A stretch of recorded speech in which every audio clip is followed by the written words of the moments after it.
बिस्मिल्लाहिर्रहमानिर्रहीम। हज़रत इब्राहीम अलैहिस्सलाम की आदत मुबारकह थी कि रात का खाना कभी अकेले नहीं खाते थे, किसी न किसी को ज़रूर मदऊ फरमाया करते थे। एक रात हस्ब आदत आप किसी मेहमान का इंतज़ार कर रहे थे कि किसी ने दरवाज़े पर दस्तक दे दी। आपने दरवाज़ा खोला तो देखा कि वहाँ एक 70 साल का बूढ़ा था। उसने कहा कि मुझे कुछ खाने को दे दो, मुझे बेहद भूख लगी हुई है।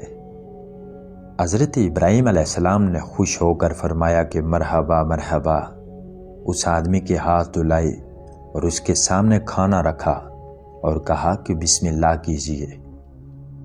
वो बूढ़ा बोला कि मैं बिस्मिल्लाह नहीं पढ़ूंगा क्योंकि मैं मजूसी हूँ। हज़रत इब्राहीम अलैहिस्सलाम ने गुस्से में आकर कहा कि खड़े हो जाओ, मैं मजूसी के साथ खाना पसंद नहीं करता। वो बूढ़ा शख्स तो चला गया, मगर इधर पलक झपकते ही हज़रत जिब्राईल अलैहिस्सलाम ने हाज़री दी और बोले कि है इब्राहीम अलैहिस्सलाम, अल्लाह ने फरमाया है कि वो मुनकर तो मेरा है। मैंने 70 साल में कभी भी उसका रिज़्क नहीं रोका। 70 साल से वो मेरी नाफरमानी कर रहा है, मुझे नहीं मानता, मुझ पर ईमान नहीं लाता।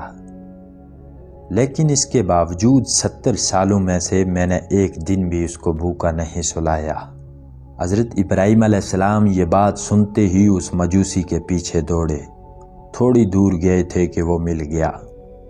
आप अलैहिस्सलाम ने फरमाया कि ऐ अल्लाह के बंदे, मुझे माफ़ कर दो और मेरे साथ चलकर खाना खा लो। आपकी वजह से अल्लाह मुझसे सख्त नाराज़ हो गया है।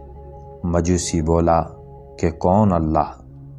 आप अलैहिस्सलाम ने फरमाया कि वो ज़ात जिसने सारी कायनात को पैदा किया है।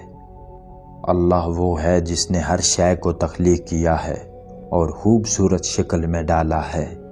अल्लाह वो है जो तमाम मखलूक़ात को रिज़्क देता है, जिसने तुझे और मुझे अब तक ज़िंदा रखा हुआ है।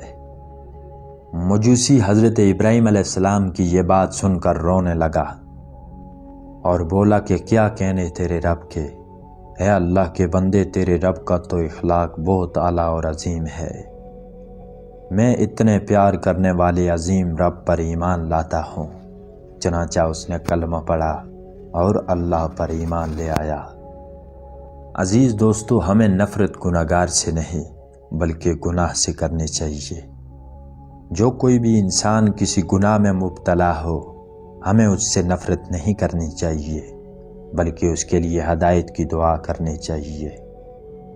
अल्लाह पाक हम सबको समझने और नेक अमल करने की तौफीक अनायत फरमाए।